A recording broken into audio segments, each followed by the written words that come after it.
ঘড়িতে সময় বাজে প্রায় 10টা মতো। তোমাদের দাদাভাই একেবারে বাজার করে নিয়ে এসছে, আর আমি বললাম ব্রেকফাস্টটা করে নিতে। আর দেখো সাথে করে কতগুলো আচারও নিয়ে এসছে। আর আমার কিন্তু তখনও অ্যাফ্রেশটা খাওয়া চলছে। ছোট ছেলেটাও কালকে রাতে এক্সামের জন্য একটু দেরি করে শুয়েছিল, তাই কিন্তু ও একটু দেরি করেই আজকে ঘুম থেকে উঠেছে।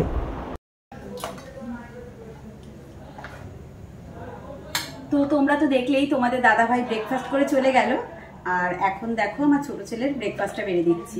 এখন ঘড়িতে সময় কটা বাজে বলো তো? 11টা মতো। আজকে একটু দেরি হয়ে গেল, যেহেতু ছোট ছেলের এক্সাম চলছে, রাত্রিবেলা অনেক রাত করে পড়াচ্ছিলাম ওকে, তাই একটু দেরি করেই ঘুম থেকে ওকে তুলেছি। আর বড় ছেলে যেমন ওর পরীক্ষা চলছে, তাই জন্য ও পরীক্ষা দিতে গেছে, ওই জন্য কিন্তু ও সকালবেলা ভাত খেয়েই চলে গেছে। তো ছোটো ছেলের এখন ব্রেকফাস্টটা দিয়ে দেবো, আর সাথে কিন্তু আমার শেকটাও বানিয়ে নিয়েছি। আর সকালবেলা তো দেখলেই তোমাদের দাদাভাই কত রকমের আচার, এই দেখো রসুনের আচার, আর এটা কিসের আচার, এটা আমশি, বললো আমি নাকি ভালো খাই। তো ভালো তো খাই অবশ্যই, কিন্তু এখন সবসময় আচার টাচার খাওয়া হয়ে ওঠে না, সময়ও হয় না যে আলাদা করে বসে আচারটা খাবো। তো আর মিষ্টিটা তো একটু অ্যাভয়েড করি। আর সাথে কি এনেছে বলো তো? এটা আমি না দেখিনি, তখন তোমাদের একটু দেখাচ্ছিলাম, তো আমি দেখিনি। এটা হচ্ছে লঙ্কার আচার। এই দেখো লঙ্কার আচার এনে কখন টিফিন বক্সে ভরেছে আমি দেখতেও পাইনি। ও জানো তো এত আচার নিয়ে আসে, কিন্তু খাওয়ার বেলা কিন্তু খায় না, ওই ফ্রিজে পড়ে পড়ে নষ্ট হয়, তারপরে ফেলে দিতে হয়। তার মধ্যে এই আচারটা সবসময় শেষ হয়। সেদিনকে মেলাতে দেখলে, মেলাতে কিন্তু যেই আচারটা এনেছিলাম মেলা থেকে, সেটা এখনো রয়েছে। আর আবার থাকতে থাকতেই আবার একটা নিয়ে চলে এসছে। তো ছোটো ছেলের ব্রেকফাস্ট এখন দিয়ে দিই, আর আমিও ব্রেকফাস্টটা তাড়াতাড়ি করে কিন্তু করে নেবো, যেহেতু অনেকটা দেরি হয়ে গেছে। আর আমি না সকালবেলায় ভাতটা বসিয়ে দিয়েছি।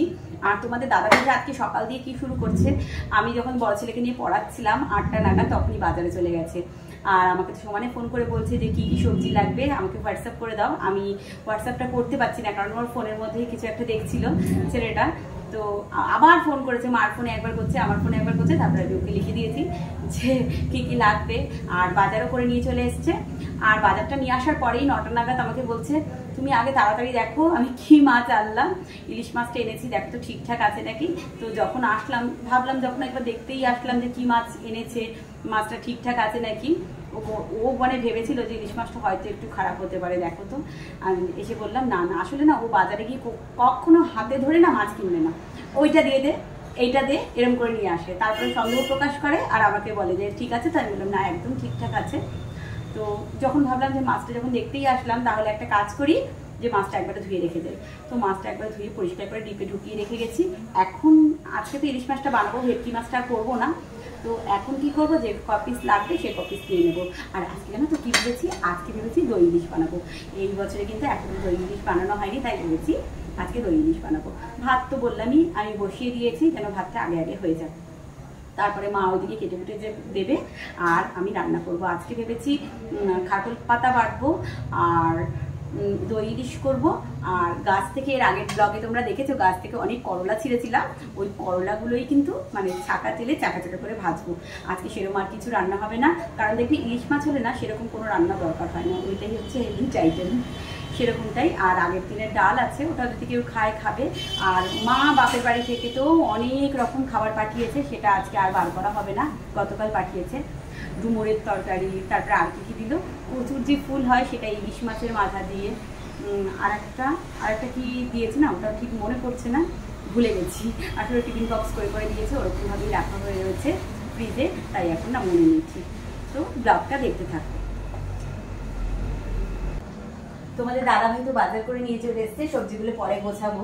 আর এই দেখো খারকুল পাতা বাটা, খারকুল পাতা বাটা যেটা করবো, দেখো খারকুল পাতা না হেভি লাগে, খেতেও কিন্তু ভীষণ টেস্ট হয়। আর বর্ষার দিনে খুব পাওয়া যায় বাজারে। আমাদের তো তোমাদের দাদা না অনেক সময় এরকম যায় বাজারে, খারকুল পাতা মানে ঠিকই করে যায়, আগের দিন রাত্রিবেলা শুয়ে শুয়ে ঠিক করবে যে খারকুল পাতা পেলে না মামটি কালকে নিয়ে আসবো। তো দেখো মা তো সবজিগুলো আমাকে রোজই কেটে দেয়, তো মা একটু শুয়ে রয়েছে। মা একটু পরে এসে বললো, ব্রেকফাস্ট করার পরে বললো যে একটু পরে গিয়ে সবজিটা কাটছি। আমি ভাবলাম ততক্ষণে যতদূর সম্ভব হয় আমি ততক্ষণ কাটতে থাকি, সবজিগুলো কেটে নিলে একটু সুবিধা হবে, তাই না। আর তোমরা তো দেখেছিলে যে গাছের করলা হয়েছে, সেই করলাটাই আজকে ভাজবো। তো এরকমভাবে কিন্তু গাছে সবজি হলে সেটা আবার রান্না করে খাওয়ার মজাটাই আলাদা। বাজার থেকে তো আমরা সবসময় সব কিছু কিনে খাই, কিন্তু এই মজাটা যেন আর কোথাও পাওয়া যাবে না, তাই না। কি ভালো লাগছে কাটতে। বড় ছেলে যখন এত গাছ টাছ লাগায় তখন তো খুব বকাবকি করি, কিন্তু ও আবার বলে যখন সবজিগুলো হবে তখন তো খাবে না তোমরা বলো, তা আমি তখন বলি যে খাবো তো অবশ্যই। আসলে এত সময় দেয় না গাছের পেছনে, তখন তখন খুব রাগ হয়, মনে হয় পড়াশোনা বাদ দিয়ে এত গাছের পিছনে সময় দিচ্ছে, খুব রাগ হয়। করলাগুলো একটু আগে থেকে ধুয়ে দিলাম ভালো করে, ধুয়ে একটু বেশ কিছুক্ষণ না নুন হলুদটা মাখিয়ে রাখবো, তাহলে করলাটার মধ্যে নুনটা ভালো বসে আর ভালো হয়। সে সবজি বলো আর মাছ যাই বলো, আগে থেকে নুন হলুদ একটু মাখিয়ে রাখলে তো সেটা ভালো টেস্টি হয়, নুনটা আসলে ভালো মতো বসে ভেতরে। ভাতটাও এদিকে প্রায় আমার হয়ে গেছে, আর নুন হলুদটা মাখিয়ে নিচ্ছি। আর ফ্রিজে মাছগুলো রাখা আছে, ওগুলো একটু বার করে নেবো, একটু আগে না বার করলে মাছটা হয়তো বরফ জমে যেতে পারে। ইলিশ মাছ তো তাই আগে থেকে না ঢুকিয়ে রেখেছি ফ্রিজে। অন্য যে কোনো মাছ হলে এমনি নর্মালি রেখে দিই, কিন্তু ইলিশ মাছ দেখবে এমনিতেই একটু নরম ধরনের মাছটা হয়, যেমন ভেটকি মাছটাও আমি এমনি ফ্রিজে রেখেছি, কিন্তু ইলিশ মাছটা না ডিপ ফ্রিজে ঢুকিয়ে রেখেছি। আজকের জন্য যে কপিস মাছ লাগবে সে কপিস নিয়ে নেবো। যা ভয় পেয়েছিলাম দেখলে, তাই এই দেখো বরফ জমে গেছে পুরো চাকা ধরে। যাই হোক কিছুক্ষণ থাকুক, রান্না করতে তো দেরি আছে এখনো, আধ ঘন্টা রাখলেই ছেড়ে যাবে। কিন্তু যেটা ভয় পাচ্ছিলাম যে ফ্রিজে রেখেছি তো ডিপে ঢুকিয়ে তাহলে বরফ জমে যেতে পারে, তাই হয়েছে। যাই হোক একদম হালকা বরফ আছে, সে ছেড়ে যাবে।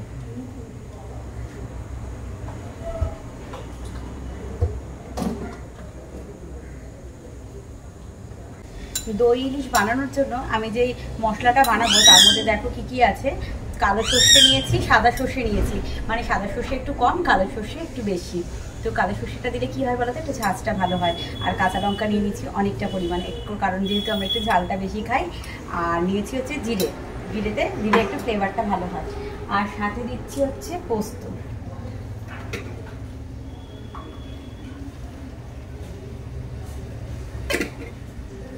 এটা দিয়ে একটা মশলাটা ভালো করে একটু ভালো পেস্ট বানিয়ে নেবো। আর একটু নুন হলুদ দিয়ে দিচ্ছি।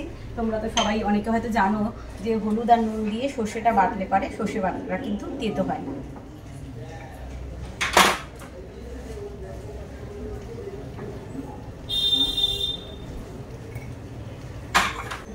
মাছটার মধ্যে 5 মিনিট একটু জল দিয়ে রেখেছিলাম, মাছটা কিন্তু বরফটা ছেড়ে গেছে। নুন আর হলুদটা ভালো মতো মাখিয়ে নিয়েছি। এবার দেখো যেই মশলাটা বানিয়েছিলাম ভালো করে পেস্ট করতে হবে, কিন্তু সেই পেস্টটা করতে দিয়ে দিচ্ছি। এটাও ভালো করে মেখে নেব। এটা কাচিয়ে সুন্দর করে দিতে হবে, আর বেশি করে সর্ষের তেল।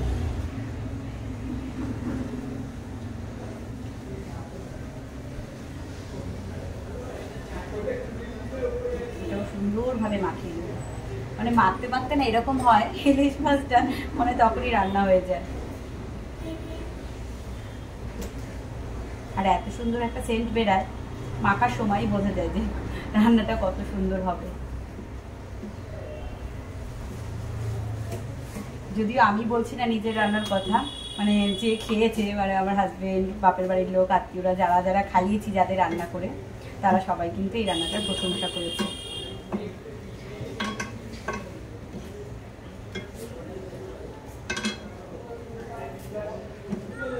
এটা কিছুক্ষণ এরকম ভাবে মাখা থাক। এবার আমি না একটা বাটির মধ্যে টক দইটা সুন্দর করে ফেটিয়ে নেব। টক দইটা কিন্তু আমি এখন ইউজ করব না, একটু পরের দিকে ইউজ করব।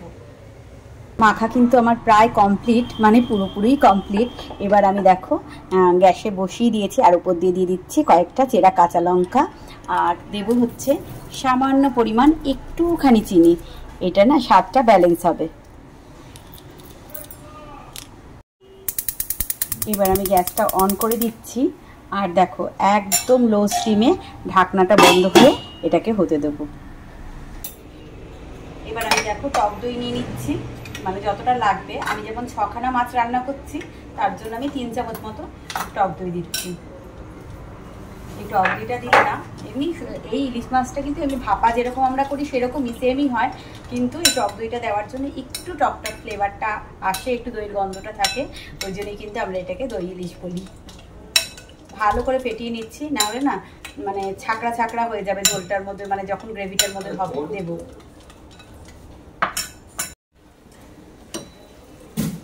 মাছটা মাছটা একবার উল্টে দিচ্ছি, তারপরে কিন্তু আমি এর মধ্যে দইটা অ্যাড করব। সব কটা মাছ আমি সুন্দর করে উল্টে পাল্টে দিয়েছি, এখন দইটা উপর দিয়ে দেবো। আর পুরো রান্নাটাই কিন্তু একদম লো আঁচে করতে হবে, তাহলে লো আঁচে রান্না করলে মাছটা একদম সফট থাকবে। এই যে উপর থেকে দইটা দিয়ে দিচ্ছি, দইটা দিয়ে আবারও এক পিঠ তো আমি ঢাকা দিয়ে রেখেইছিলাম, পুরো সে মানে একদম সফট হয়ে সেদ্ধ হয়ে গেছে। আর এক পিঠও আমি ঢাকা দিয়ে দেবো, তাতে কিন্তু দুটো পিঠ সুন্দর করে হয়ে যাবে। আর ইলিশ মাছ সবসময় লো স্টিমেই করতে হয়, তাহলে কিন্তু ভালো হয় খেতে। এই মাছগুলো যেহেতু খুব নরম হয়, তার জন্য কিন্তু আমি খুন্তি দিয়ে আর মানে উল্টাতে পারছি না। দইটা এরকমভাবে আমি ঝাঁকিয়ে মিশিয়ে দিচ্ছি, তারপরে আবারও মানে একদম লো গ্যাসেই তো রান্না করছি, এরকমভাবে আরও 10 মিনিট বসিয়ে রাখবো, তাহলে কিন্তু রান্নাটা পুরো আমার কমপ্লিট হয়ে যাবে। তো আমার মাছ রান্নাটা কিন্তু প্রায় কমপ্লিট, আর একটুক্ষণ থাকুক। আর দেখো রান্না করতে করতে তোমাদের দাদাভাই আবার ইচ্ছে হয়েছে যে আমরা ছিল ফ্রিজে, আমরা কেটে আমরা মেখে নিয়ে গেল। যেহেতু সবসময় ক্যামেরার সামনে আসতে চায় না, তাই কিন্তু আনিও না আমি। দেখো কারোর ইচ্ছার বিরুদ্ধে ভিডিওতে এনে কোনো লাভ নেই, তাই না? আর মাঝে মাঝে তো আসেই, সবসময় আসতে চায় না। তো ও যেরকমভাবে আমরাটা মাখবে সেটা আমরা খেতে পারবো না, তাই মা আর আমি এই শুধু আমরাটা খাচ্ছি। কারণ ও ঝালের ঝাল, তারপর হচ্ছে মানে আরও যদি কিছু পারে টক দিয়ে নেবে, আর সেটা আমি আর খেতে পারবো না। মা আর আমি যখন মাখি আলাদা করে মাখি, তো আমরা এমনিই খাচ্ছি। এমনিতেই তো টক, তার মধ্যে আবার কাসুন্দর দিয়ে একাটা করে নেবে। রান্নাটা কিন্তু খুব সুন্দর হয়েছে জানো তো, আর কমপ্লিট হয়ে গেছে। আমি গ্যাসটাও এখন বন্ধ করে দিচ্ছি, আর তোমাদের একবার কাছ থেকে দেখাচ্ছি যে কীরকম দেখতে হয়েছে।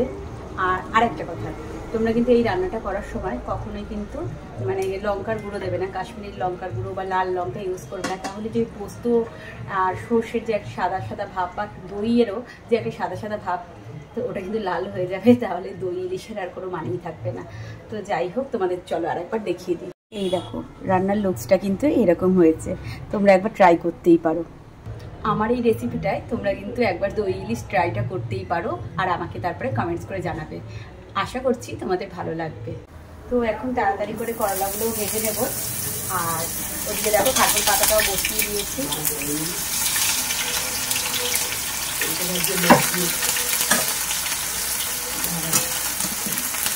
তারপরে তোমাদের সাথে আবার দেখা হচ্ছে খাবার টেবিলে। নিজের রান্নার রিভিউ নিজেই দেবো।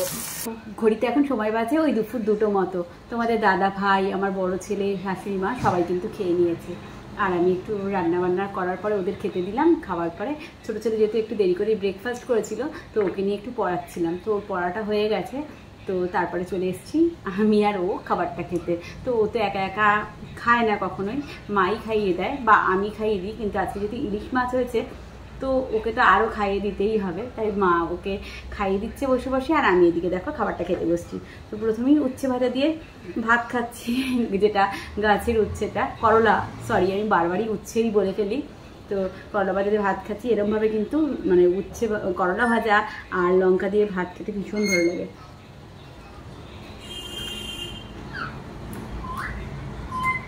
আর সাথে নিয়েছি দই ইলিশ, যেটা বানিয়েছিলাম। হাজবেন্ড আর শাশুড়ি মা তো সবাই বলেছে ভীষণ ভালো হয়েছে খেতে, আমিও খেয়েছি, ওদের সাথে একটু টেস্ট করেছিলাম, দেখেছি খুব সুন্দর হয়েছে, দারুণ হয়েছে। তোমরা কিন্তু এরকমভাবে আগেও বললাম, তোমরা এরকমভাবে একবার ট্রাই করতেই পারো। আর যেটা বলছিলাম, দেখেছো আমি কথা বললেই আমাদের যে মন্টু আছে ও কিন্তু চিৎকার করতে শুরু করে। আর ভিডিওটা আর কন্টিনিউ করছি না, তাহলে অনেকটাই বড় হয়ে যাবে। তো প্রত্যেকদিন যে এই কথাটা বলি, এখন আমি খেয়ে নেব, প্রত্যেকদিন যেই কথাটাই তোমাদের সাথে বলি সেটা হচ্ছে যে আমার এই ভিডিওটা যদি ভালো লাগে তবে একটা লাইক করো, আর পারলে শেয়ার করে দিও। আবার দেখা হচ্ছে পরের কোনো একটা ভিডিওতে। ততক্ষণের জন্য সবাই খুব খুব খুব ভালো থেকো আর সুস্থ থেকো।